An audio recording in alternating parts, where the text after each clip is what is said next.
I'm Marcus Smith, and this is Constant Wonder. Every morning, we awake to a world marvelously alive. Where do we encounter awe and wonder in this world? In animals and plants, in deserts on mountains, in forests, ocean and sky, in history, art and science, in human striving and human kindness. Join us as we quest for the awe and wonder of knowing we are part of something infinitely larger than ourselves. In 2024, Eugene Tapahe, an artist and photographer, was driving in Yellowstone National Park with his friend Gil when they came face to face with a wolf.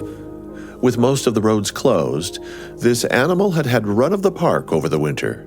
Yellowstone just opened, so it was not very many people. It was still cold. It actually snowed while we were there a couple of times. And we were just driving real early in the morning. Like, we were the only ones on the road. The reason I go early in the morning is to get the fog. The lighting's great. And all of a sudden, I see this wolf, a black wolf. And it was by himself, a lone wolf. I just couldn't believe it. First of all, I thought, whoa, this is really special. And what made it even more special was that he's actually running away. And then he stopped and he turned. And then he looked at me and he came just kind of walked towards me.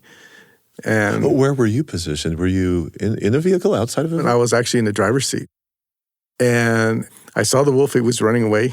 So I got out of the driver's seat because I was going to get a photo before he ran away. As the wolf was running away from me, I think the wolf heard me, and then he saw me, and then that's when he just started walking towards me. And I had my camera there, and Gil was still in the vehicle, and he was like, "Oh my gosh, Eugene, he's looking right at you." And as it was walking towards me, that's when I took the photo of the wolf. And after I took the photo, I put my camera down. And the wolf and I had this great conversation, for, I don't know, to me it felt like minutes, but I'm sure it was only seconds. And then he just trotted away again. And I got back in the vehicle, and then Gil was just blown away. He's just like, "Oh my gosh, Eugene, you guys were just you're in a trance or some sort or something." And I was just yeah, I said it was very intimate. Eugene's encounter with a wolf is the perfect scene for a first acquaintance with his work as a nature photographer and visual artist. And he has described that scene with the perfect word: intimate. He's traveled to Yellowstone many times to capture unusually perceptive and sensitive photos of wildlife. But with his artist's eye, he's also able to capture the deep, profound, even intimate connection of humans, especially his own indigenous people, to the land. In this episode, he's going to acquaint us with a couple of his art projects. The first is called Art Heals and involves taking 4 young Navajo dancers to some of the most spectacular landscapes in this country, where he documented their performance with photography as they danced the Jingle Dance, a healing dance. Eventually, this dancing of theirs expanded outside of the United States in an expression of healing for anyone and any land in the world struggling to return to health and hopefulness after the setback of the COVID pandemic. And in a second project, one that's actually still ongoing, he also has a vision for connecting people with land. As you listen, we're going to explain a way that you might participate in his art installation project called Kéyah, from anywhere on the planet. Situated close to the Arizona-New Mexico border in the Diné or Navajo Nation is a place occupied by the U.S. military before the Civil War. They named it Fort Defiance. Soldiers had been sent there to counter repeat acts of resistance to white settlement of this land. By the time Eugene was born, the fort had long since been burned to the ground by the Diné, a final act of resistance before the end of hostilities came with the signing of the Navajo Treaty of 1868. Eugene Tapahe was, of course, born in a much more modern era than all of that, but still on an ancient land, and his upbringing was devoid of many of the common modern conveniences and practices. The rhythm of family and community life he knew was traditional, simple, and spiritual. His grandmother raised him to be aware of the deep connectedness of all that is in the natural world. I look back at it now, and it was a blessing to me because when I grew up, I had no running water or electricity. I grew up in a small home with my grandma. And our main responsibility was herding sheep, taking care of our animals. There was no TV. We had radio. It was AM radio. And we were like in an isolated area. The closest place was about 5 or 6 miles away. So my grandma and I, we basically lived off the land and what we had. We grew crops. We had chickens. We had dogs. What were the crops that you grew? Corn, squash, pumpkin, the traditional foods of the Dene people. That was our economy. We traded our goods to be able to get other goods that we did not have. In a sense, it was more just like a task. I guess you could look at it that way. But when I was a child, it was just fun. I didn't really think of it as work. It was more like, I get to go out with the sheep today. I wonder what stories my grandma's going to share with me today as we're walking. And it was really wonderful because when we were walking, she would point out the herbs and the plants that we use for different medicinal purposes, or we ate, or we don't eat, or we stay away from these things. And at the time, I listened, but at the time I didn't know how important it was going to be. And those things are really dear to me now. And those are the things I pass down to my girls now. And so, in a sense, it was us worrying about us. It wasn't about us worrying about the world. And I didn't even know what was happening outside of my home and where I could walk. Did you have siblings? I did have siblings, but I had a really hard childhood, I guess people would think of, because I was the only one in my siblings that grew up with my grandma. There's a lot of things happening in the home, and so my mom thought it was safer for me to be at my grandma's home. And so that's where I stayed since I was a little child. His grandmother imparted a strong work ethic and the skills of subsistence living, along with lots and lots of stories. Stories with morals, stories with value, like the coyote stories were so traditional for us.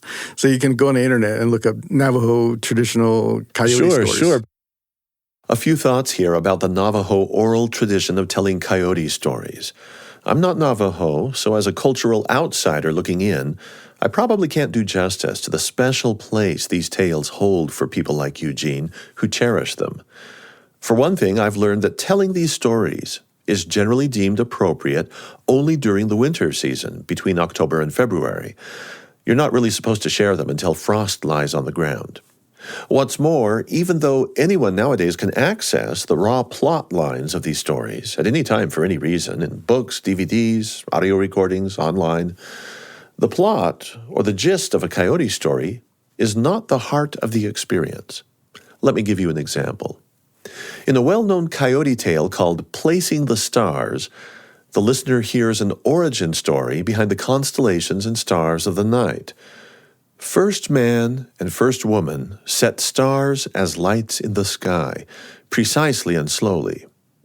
Coyote gets impatient with the process, jumps into things himself, and randomly flings out the Milky Way. Well, there you have it, in 2 sentences. I've imparted all the major details, all that matters. Or is it? And what do these circumstances alone do for you? Well, likely nothing at all, because participation in this ritual and tradition of hearing the story involves so much more than just the superficial layer of a storyline. Sometimes a story is told just to pass the time, but I get a sense that coyote stories carry more value than just that. Great thing about the coyote is that people think he's a trickster. At a young age, the stories were entertaining and fun. But then as you get older, and it was really wonderful to realize, he was curious and he would get into trouble and he would change things. But then at the same time, he would do things and it turned out to be good things too. So there was really not like just bad and good. It was a balance. And that's what I think I really learned from my grandma was this balance. I mean, a lot of people don't realize how Native people live. We're caught in 2 worlds, the modern world and traditional world. We've got to find that balance.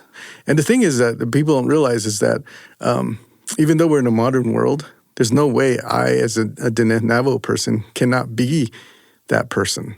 because it runs in our blood. Like a religion or a political view or whatever, those are easy to change. You can say, oh, I don't want to be religious anymore, or I don't want to be Republican or Democrat anymore. You can make those quick changes. But I can't say, oh, I don't want to be Dene anymore. Coyote's stories are only one example. During this visit with Eugene, I was deeply curious, and curiosity can be a good thing, as we've just heard him say. Curious about how Native identity, oral tradition, and unique Navajo cultural and spiritual practices, all interwoven, give shape and meaning to the ceremonial activities in his life, and of course to his art as well.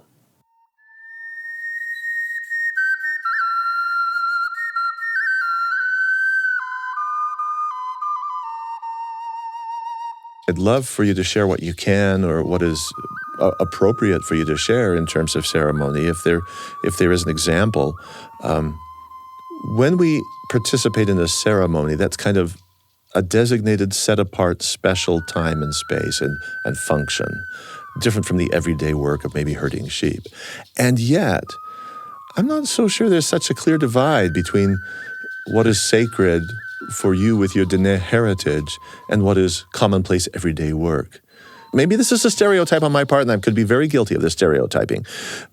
The European heritage sometimes has a sharp division between, well, now you're doing something sacred, and now this stuff is profane. But if you live on the land, and if you're reverent towards even the creatures you're herding, they're more than just walking food. Do you see what I'm saying about that? That's the thing I think is really hard for people, I think, especially in the modern world. There's always this separation of 8 to 5, you're at work. You come home, you leave work at work, then you come home and you're supposed to be at home, with family. You talked about it just now about how we have separation of sacredness and ceremony. I think there's a lot of sacredness in this world. A lot of things can be ceremony. You talked about herding sheep. I think for me and my grandma, that was ceremony. Going out, it's ritual. Every morning before the sun gets up, we separate the lambs from the sheep and we take the sheep out. And we go out early in the morning, wake up before the sun, and greet the sun in prayer. You did that with your grandmother? Yeah, we go out in prayer, to go and herd sheep. What is the prayer like? We just thank, the Creator for the land, for our animals, for the day, and that we have this gift of being able to live and to be able to feel, harmony and balance and love and care. Was this prayer a loud, spoken prayer? Sometimes. Sometimes it was just within our hearts, and sometimes we would just be there in silence and just kind of watch the sheep go out. Here, Eugene is putting forth a fairly broad definition of ceremony, and I'm more than just a little sympathetic on this point. In fact, I completely share his view of the world as being replete with places, objects, and beings that are sacred. Every day, I look for meaning, for this sacredness, anywhere and everywhere, in animals, plants, mountains, valleys, the desert where I live, and in humans too, of course, in art, in learning, in music, and elsewhere.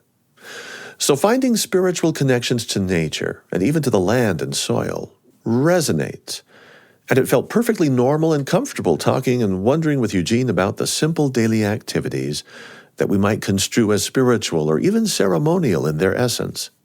As we talked, he brought up the indigenous practice of a talking circle, where people bring up problems and concerns to reason them out in an egalitarian way.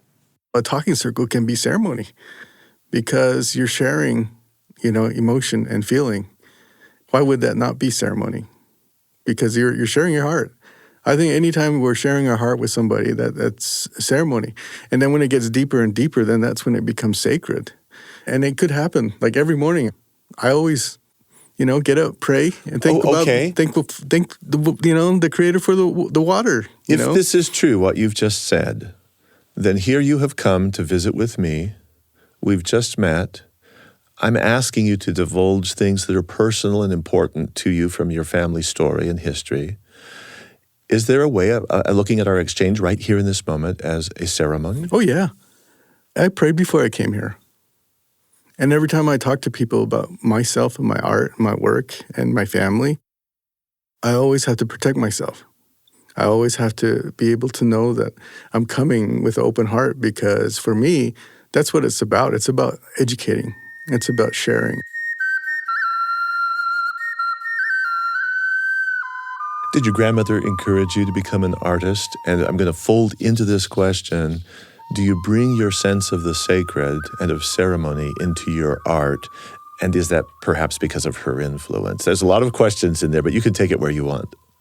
I think as a young boy, I never considered myself an artist. I was always creative. I watched my grandma weave. I helped her with harvesting the wool and shearing and carding and spinning and dyeing and all that stuff. I helped her do those things. I was not probably a great help because I was still really young, but I was there and I saw it. And when she was weaving, I would ask questions like, what is the design going to look like? And she would say, oh, it's in my mind.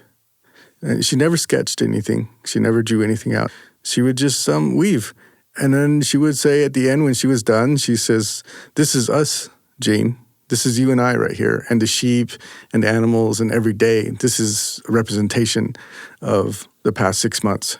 So for me, I cannot take myself out of my work, my art. Everything I do, I'm a landscape wildlife photographer. How can I not be, sacred about that? How can I not have ceremony? Most of these times I'm doing these things, I'm out by myself. I'm alone, and I sit out there for days and days and days. And there's times where I'll go for a whole week and not talk to nobody and just be out there with the land and the animals and just nature. And how can that not be sacred and ceremonial? We've already heard how close Eugene's relationship was to the grandmother who raised him. In this relationship with her, there's a backstory for us to hear about him becoming a landscape and wildlife photographer. Even though he studied and practiced visual art in many different mediums, it's only been in the last several years that he made photography his primary occupation. When I took up photography, it basically was more of a motivation for me was that my grandma, she was bedridden because she was so old. I mean, my grandma died when she was 106 years old. And so when I actually decided to do photography full time, it was in a sense of going to these sacred places and trying to bring those photos to help her see these places, even though she couldn't be there. And it really meant a lot to me when the first time I went back and I had my iPad out. And I said, Grandma, I want to show you some things. And then she just looked at me and she says, okay, son, where did we go? Show us where we went. And it just was really brought tears to my eyes. Because as I started showing her, she goes, oh yeah, I remember. We were here. And she would recall these things that I never even said to her. But it really made me feel like she was there with me. She was there when I was there because she recalled a lot of the memories I had of those photos. And I know for a fact that she never went to the arches, in Moab, or she never went to Yellowstone, these places. But yet she was recalling these memories of what I experienced when I was there. Now tell me that's crazy, but, to me it was very spiritual in the sense of like, oh my gosh, maybe that was a connection.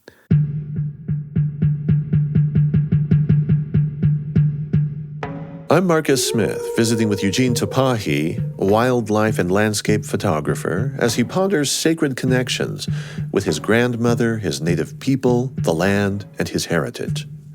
In just a moment, we'll share his experience of witnessing the birth of a bison in the wild, here on Constant Wonder from BYU Radio.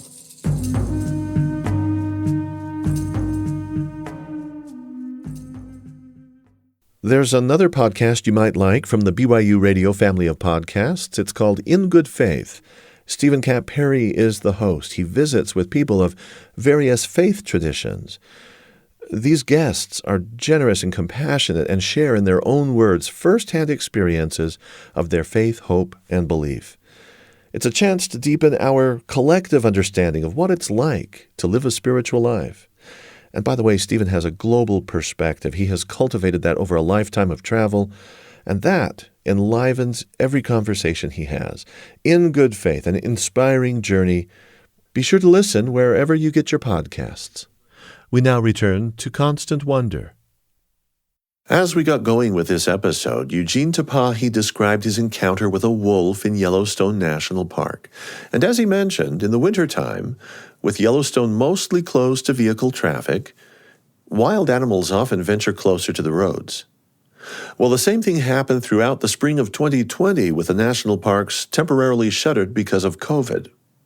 Now, in some instances, the parks were officially closed, but the gates remained up, and there was no one stopping human traffic. For those lucky enough to be some of the very first back into the wild places, a more primeval world awaited them. Animals were frequenting places they had not been seen in years. If, as a human, you were able to seize the moment, then nature afforded you windows into unseen worlds, as Eugene himself experienced when he was one of the first creatures, animals or human, to lay eyes on a particular newborn bison. I mean, that was a special moment because as many years as I've been going to Yellowstone, I've never, ever witnessed a birth of a bison. Because usually the bison, when there's thousands of people in Yellowstone almost all the time, especially during the time I went. It was early June. And I should probably clarify here, was your grandmother still living at this time? No, she was not. So she didn't see this photo? No, she didn't see this photo. But I feel like she did. Because it was during COVID, everybody was quarantined. And so it was just my daughter and I that went out to Yellowstone. And it was just us, really. There's nobody else in Yellowstone when we were there. And it was so cool because we went there and we saw animals that I've never seen in the past 15 years I've been going and doing photography there because there are no people. And when we saw this mother, she was pregnant and you could tell she was having her contractions. You could see her. And it was right on the side of the road. And it was so like, oh my gosh, this is happening here. So my daughter and I, we just like pulled over and we sat for almost an hour and a half watching this mother going through birth. And then just seeing the calf come out, it was just like, oh my gosh, this was like a sacred moment. And to be able to watch the calf's first steps. Was this like watching sheep? Oh, yeah. Yeah, see, and that's the part that I was going to say is I know my grandma was there because it brought that back. It brought that childhood memory of my grandma there helping the sheep give birth. And so when I saw this, it was just that parallel of like, oh my gosh, this is what I witnessed when I was a child. There's so many things that happen that I can't take my identity out of. I can't not have sacredness or spirituality within the works. I mean, I have people that come and see those images I have, and they are so emotional. Some of them will cry. Did the mother bison, was she aware of your presence there? I would say so because all animals have a presence of whatever's around them. And I think that's the part that was really wonderful about the whole thing was that I was able to experience it with my daughter, my oldest, and being able to see that and to witness it and knowing that we were welcomed because at any time the bison could have walked away. You can find a link to Eugene's work on our website or in the episode description. And when you see his photos of animals, so many of them are really akin to tight headshots, tightly cropped, and the detail, snow on a bison's eyelashes, a mat of fur as the entire subject of one photograph, and in another, a mother bison casts her shadow across her nursing calf. A lot of people look at those bison shots and they think, wow, you had a zoom lens or things like that. But in actuality, all the bison shots I have aren't because I was like going out to get photos of bison. It was me set up to shoot landscape. And all the bison shots are because the bison wanted me to take a photo of them because they came to me. And if you really look at my images and you really look at the eyes of those bison, they're not scared. I feel like I don't want to invade their space, so I feel like they welcome me to their space.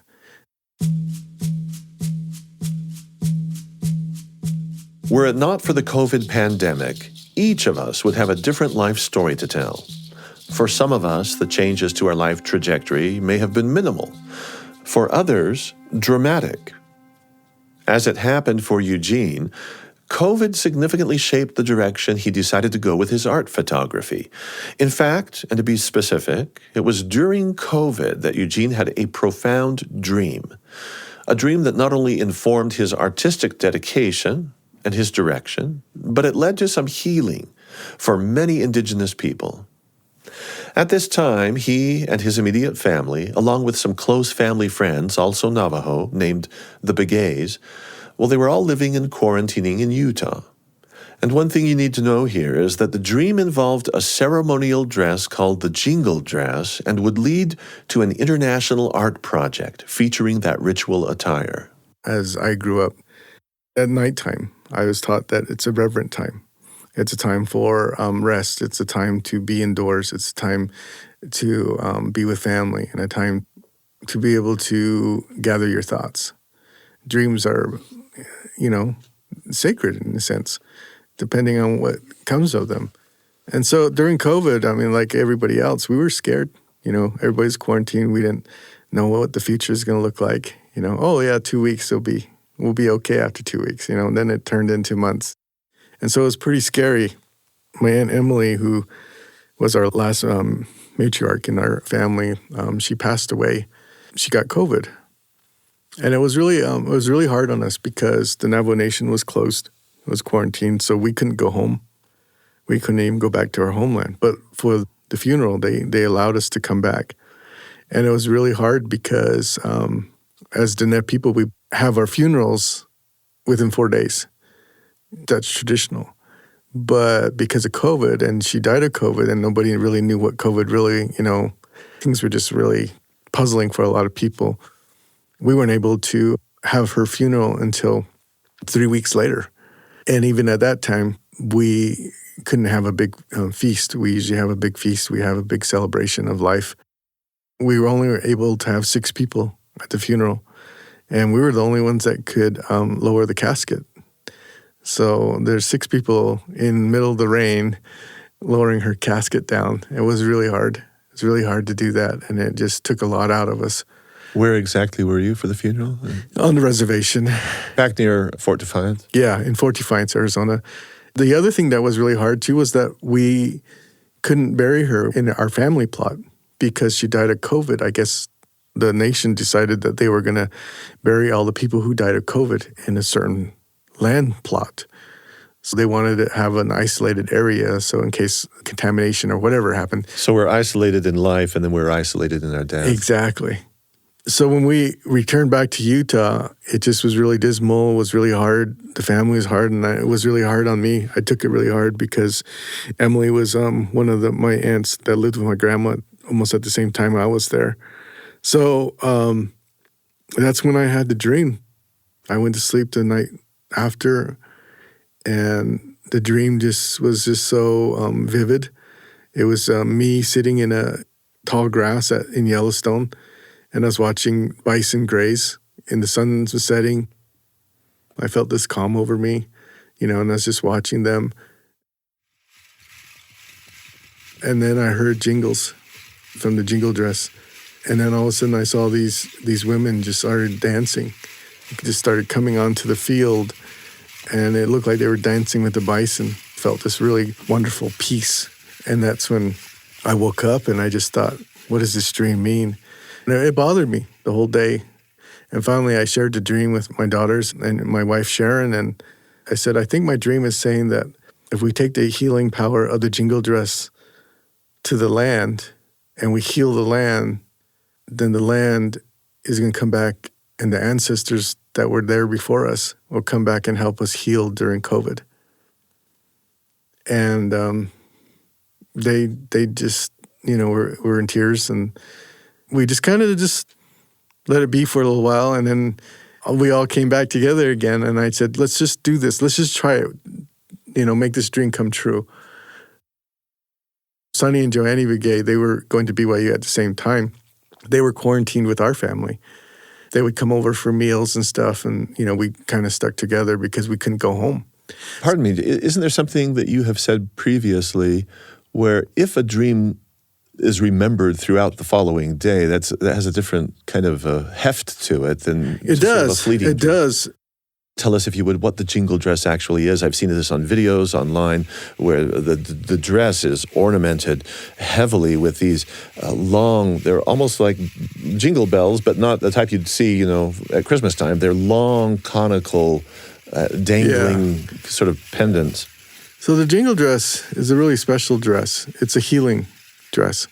A lot of what I learned about the Jingle Dress was learned as we started doing the project. I knew of the Jingle Dress, that it was a healing dance.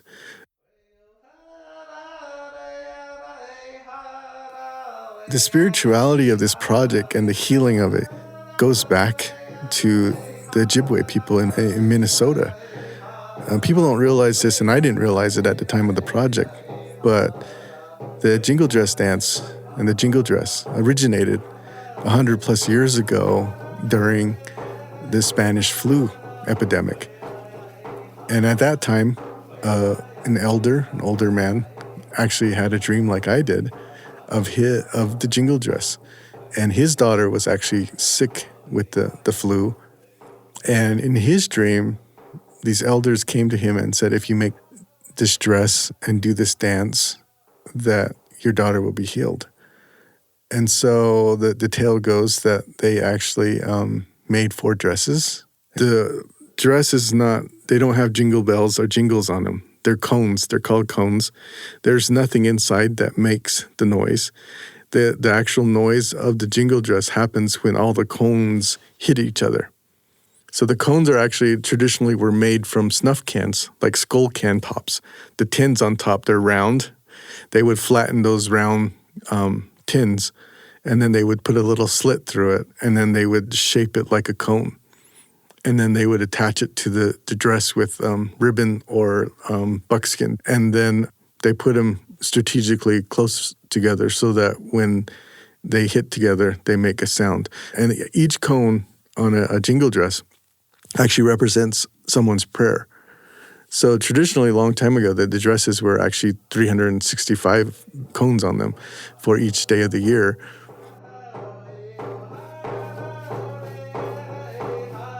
And it was really a cool metaphor for me because it really made me really think that,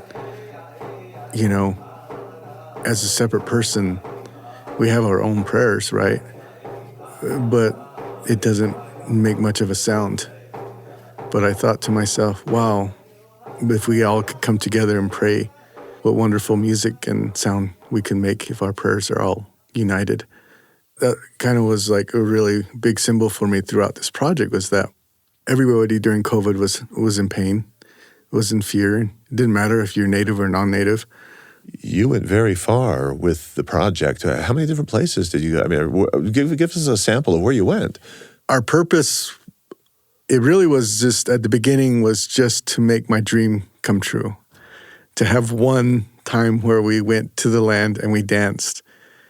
We never even foreseen that we were going to do what we did. We just decided to go to the Salt Flats, the Bonneville Salt Flats here in Utah, and for the girls to dance.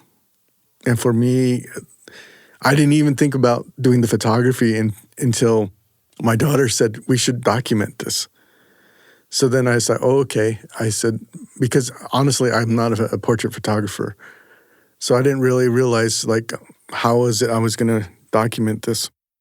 So like anybody else, when they don't know what they're doing, I went to Google. I, put in portrait photography. And so they said, get lights, get all these things. And so I did. So we went out to Bonneville Salt Flats and we tried to do a photo shoot. And it just didn't work out because the artificial lights, everything, it just didn't feel normal to me because I'm a landscape photographer. It just didn't seem real. So I decided, I was like, okay, let's just, put the lights away. And the girls are standing there and I'm there. And then we finally okay, we're going to do this photo shoot. And we just kind of stared at each other for a few seconds. And finally my daughter said to me, Dad, what do you want us to do? And I was like, I didn't even know how I wanted them to pose. I hadn't even thought that. And I just told them, I said, just feel the land and just listen to it and just start posing. And so they did. No one realized it at the time, but this was the beginning of what would become a national and international project. It would eventually be titled Art Heals, the Jingle Dress Project. Crisscrossing the nation and the globe, the young Tapahe and Begay women would dance in their jingle dresses, Eugene capturing them in photos framed by stunning landscapes, with a deep sense of what is sacred to indigenous peoples.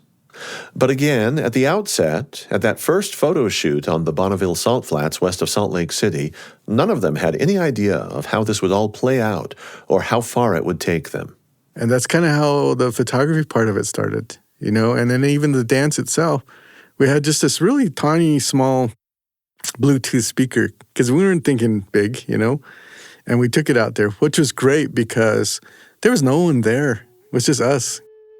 If you don't know the Bonneville Salt Flats by name, you probably still know them by sight because they're the backdrop for many a car commercial. Or maybe you're aware of speed trials for world record-setting race cars at the Bonneville Speedway located on the flats. Many a land speed record has been made there. The area is a perfectly natural valley floor, 30,000 acres covered in a thick, smooth crust of salt. This gleaming white crust is so hard and level that it makes for a really fast surface for achieving those land speed records.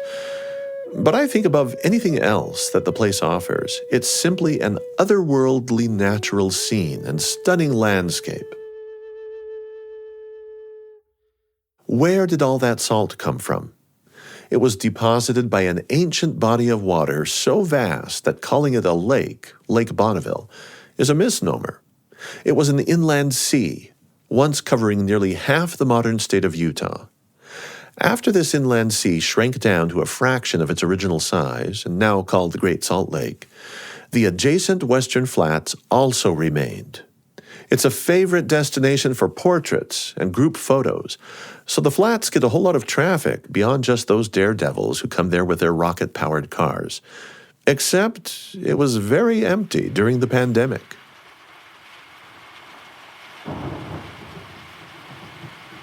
Can you imagine being in Bonneville Salt Flats and you're the only people there? And it was just wonderful because it just rained and everything was just so pristine and clean. And anyway, and the song started and the girls started dancing. And I cried because it was so spiritual, because of the intent, why we were there, what we were doing. And then the girls stopped and they were saying, Dad, we didn't dance alone. We could feel the ancestors dancing with us. And I said, I know. I said, I could feel that too. And we just were there in silence for a while. And then my daughter said to me, she says, Dad, we can't just do this once. We got to take it to the land. That's when it started. That's when we thought, okay, what we shared and what we felt, we thought we needed to have people feel that too. And we needed to go to these lands to bless them and to heal them. And so that's when I decided we were going to go to state and national parks. And that's what I mean. It just started from this little dream to where it is now. A very significant invitation was extended to this little band of dancers from the Ojibwe Nation in Minnesota, where the jingle dress originated. The tale goes that they actually made 4 dresses, and we have 4 girls. And they made their 4 dresses in their Ojibwe sacred colors. And it just so happens that the 4 dresses that we have used are in the Ojibwe's 4 sacred colors. We didn't know that. To go to where the first original jingle dress dance was danced, and the girls were able to dance there. And that was really, for us, it was really an honor to know that the people had actually really supported the project from the very beginning. And so that's kind of, was kind of what it took off to be is this, project where it brought people peace and hope and unity. And I think from my dream and from my family, I mean, we're not rich, we're not these great people, we just a family. And just to realize that we impacted so many people with this one dream. And even now, I mean, we're going to universities, we're in museums, we have collections and archival collections in museums now that are going to be there for a lifetime. I tell the girls, I say, you're going to bring your girls to this museum and they're going to see their mom or their grandma, because that's what's going to happen. So the Jingle Dress And the Jingle Dance Project has been from Japan to Berlin. You've been to the, as you mentioned, the state and national parks, the Tetons. Something really interesting happened when you went to Yosemite, because the national park was shut down during COVID. And you approached the entrance. Yeah, And what was that about? That was really wonderful because we decided that we were going to go on the West Coast. So we started way up in Oregon, and we went down the road there, and we went from Oregon into California. We went to the Redwoods. We went to San Francisco, Sequoia. And as we were getting to Yosemite, it was probably like, I don't know, about 10 o'clock in the morning. And I told the girls, we're going to go to Yosemite. And the girls were like, but Dad, it's closed. I'm like, yeah, I know. Let's just go. I said, if it's closed, it's like Yellowstone. Yellowstone was closed, but nobody was there to block you out, you know. I said, let's just go. Maybe we can just go in and dance and do what we need to. But as we got to the gate, it was actually closed. They had, you know, a gate in front of it. So we pulled up to the guard shack there. And as we pulled up, put my window down, the ranger was there. And it was just amazing to me. It was just like, I don't know, a miracle. I don't know what you would call it. But the ranger just happened to be native of the land there. You know, and the other ranger was native too. So they both are native. And as I rolled the window down, he says, oh, I know you. I know why you're here. And I said, yeah, I'm Eugene Tapahe. We're the Jingle Dress Project. And he goes, yeah. He says, well, come. You know, our land needs healing. And so they gave us a personal tour of the whole place. You know, and it was really spiritual, but at the same time was surreal and kind of eerie because they kept telling us that at that time we were there were like hundreds of thousands of people would be there. All the campgrounds would be all full. There'd be no vacancies, you know. Rock climbers, people all would be there. It was a pretty quiet place. It was so quiet. It was just so quiet. It was just so wonderful. And it was so enormous because it was like our first time ever being there. It was just huge. And they took us to the Indian village. They have a little Indian village there. That's where the girls danced. And we did a little bit of a photo shoot there. And they actually opened up the museum, showed us their cultural and traditional, you know, the artifacts and things there. And it was really wonderful to be there with them. And then we went to the land and we started doing the photo shoot. And then the girls, you know, it was just amazing. The really tender moment was after the girls danced. It was really hot too. This is like late June. It was really touching to see that the Rangers really took this to heart, that when the girls finished dancing, they dug into their own ice chests and pulled out Otter Pops. And they shared the Otter Pops with the girls as a gift for them coming. So it was really cool. We all just sat there and just shared Otter Pops. I have never in my life thought of Otter Pops as having a sanctity to them. There's something important happened there, from the way you describe it. Yeah. As I prepared for this interview, I kept reading about incidents of rain. Eugene mentioned in the Salt Flat story that it had just rained before they showed up. Turns out that many times during their travels for the project, rain has been a common occurrence. It was like in divine nature sometimes. Like even the first time we went to Yellowstone, it just rained. It rained all day the first day we were there, and we were just stuck in the vehicle. The girls were actually in their regalia, in their dresses, and we were there, and we were just driving, trying to find a place to do a photo shoot and to dance. But it just was raining so much, we couldn't get out. So finally that evening, we were headed back to our campsite, and we were right in front of the Tetons. And I said, let's just get out and let's just at least get some photos for ourselves since you're dressed, So we pulled off right by Mormon Row area, the tall green grass. And then all of a sudden, as they got out, the rain just stopped. And then we got in the grass. And then this beautiful light came over the Tetons. It just was amazing, the light, everything. And we got our photos. A lot of those photos from the Grand Tetons you can see. I mean, the iconic photo I titled Four Worlds, with the girls all standing shoulder to shoulder and the Tetons behind them.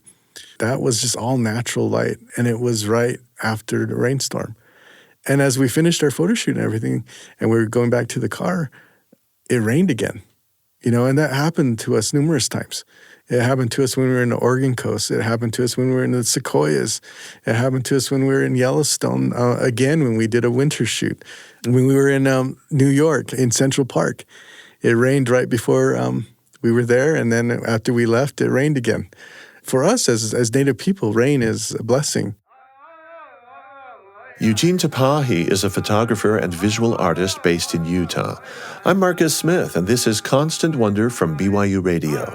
In just a moment, an art project that you, as a listener, can participate in.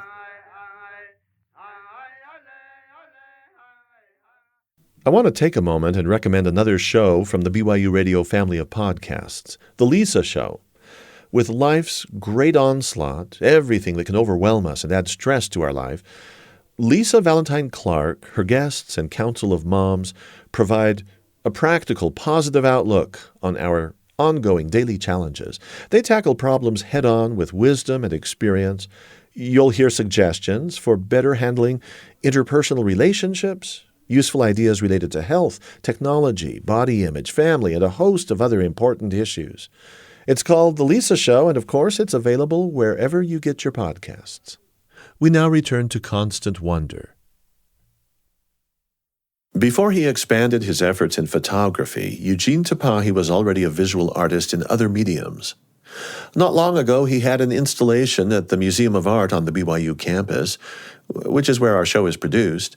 The installation here was part of an ongoing project called the Kéyah Project. He's considering where to take it next. It's even something you, as a listener, could participate in, as I have. You're going to hear about that in just a second. But first, I asked Eugene to describe what the installation looks like, and I'll give you this background. Try to picture 3 horizontal planks of wood, each plank about 2 feet long, finished in a warm golden stain and balanced on a metal pedestal that branches out from the center underneath each grouping. Each plank then containing circles in a row. And I'll be honest, each plank kind of reminds me of a giant eyeshadow compact. All hues of browns and blacks and coppers in these circles. In Diné culture, revolves around the sacred number of 4. So if you look on the top of the pedestal, there's 3 planks of wood. On each wood plank, there's 4 circles, going back to the 4. And the circles are 4 inches diameter. And so within those circles, I have little mounds, like dunes of soil are placed in each one. And I actually place those soil with my hand, each of them. I sift it through my hand, shaping the dune. So I do that 96 times. So that part of it is also ceremony to me. And at that point in time, during the museum, no one can be in there as I'm doing that except for my daughter. And so that was really wonderful by the museum. They shut that whole gallery down where I was in so that no one could come and see that part of it. And so that part was really spiritual to myself. So each of those pedestals have 12 soil samples on them. But if you look to the bottom, you look to the side of it, the stem of it looks like a tree or a flower stem. On the bottom of the pedestal, I put soil on it. So it looks like the pedestals are coming out of the earth. It's a really beautiful display. Everything is custom made. Each grouping of 3 planks, balanced on their pedestal, is placed at a 90-degree angle next to its adjacent pedestal, also with 3 planks. So one set runs north-south, the next east-west in this repeating pattern, kind of resembles the configuration of alternating squares in parquet flooring. Everything was thought out. Even the shadows. The shadows was really important to me. The shadows also look like textiles. So each of the planks are separated. If you look at the shadows look like textile rug. And also they're crisscrossed because adobe bricks are crisscrossed so that it adds strength to the way the bricks are laid. And so those shadows are crisscrossed, also symbolizing the strength of the soil. So everything was thought out.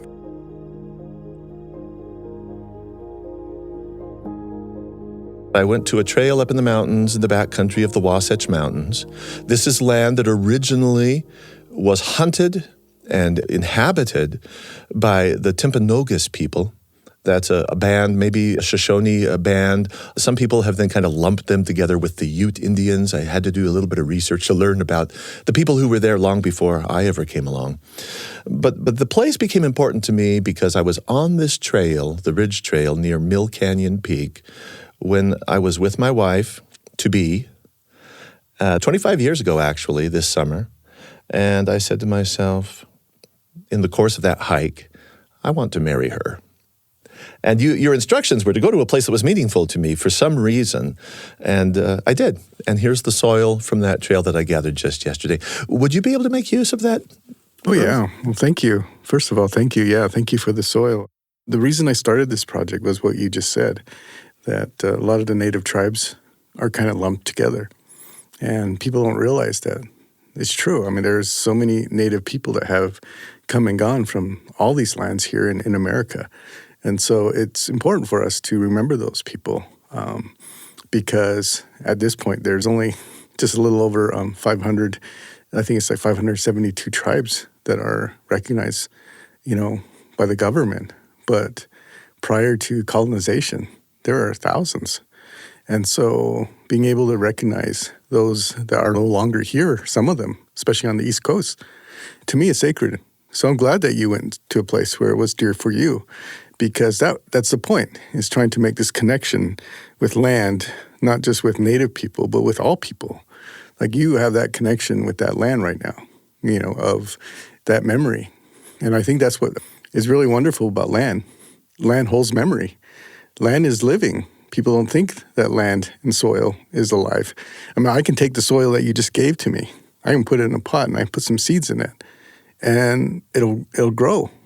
And that's what I mean. It is people don't understand that sometimes. Because in the modern world, we're in such a hustle bustle of trying to do the things that we are supposedly responsible for and our duties, but yet we forget that, like this building is built on land. The concrete you're walking on is on land, is on soil. And a lot of people don't put those things together because we don't think that way. And even like your soil here, you look at it now, it's just a grungy brown and maybe dark brown and looks dirty. I took the rocks out and a few twigs. And it looks dirty and everything. But every single one of those soil samples that I've got, there's 96 right now in the display that I had here at the BYU Museum. I've got about 15 more, 16 now samples from other people. So the Kéyah project is just growing. So the next time I am able to have an exhibition, I'll add more pedestals and more soil to it. But your soil is going to go through a process that all 96 of them went through. I'll take the soil and I'll wash it, make it muddy. Then I'll let it dry, and then I'll crush it because the mud will become, cloddy. Crush it, and then after that, I'll put it through a medium sifter. I take that soil again, and then I wash it again. So the medium sifter will get out like the twigs, the glass maybe, the papers, anything that's not, of the soil. And then the second time, I wash it again. And then the second time, do the same thing, let it dry, crush it again. And then after that, I put it through a fine sifter. And then as soon as it goes through the fine sifter, it's such a huge metaphor, is that the colors that come out are so beautiful. And I always tell people, like my daughters, especially like soil that came from like Chicago and New York, they all look the same, like black, almost grungy looking. But as we washed the city off of it, its true colors came out.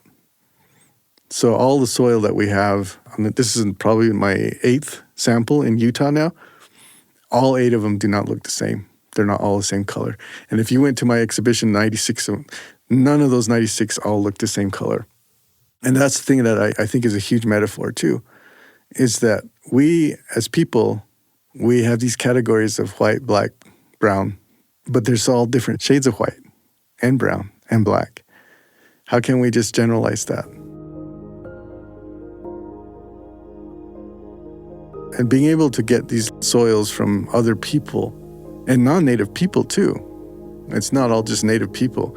And that was really cool too, is because I got people that were non-Native that would message me and ask me permission if they could be part of my project.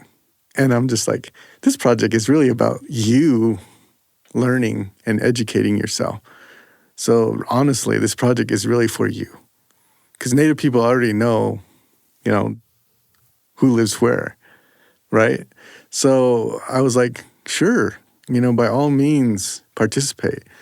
And I think that's the part that was really wonderful, is that I had people who actually asked permission.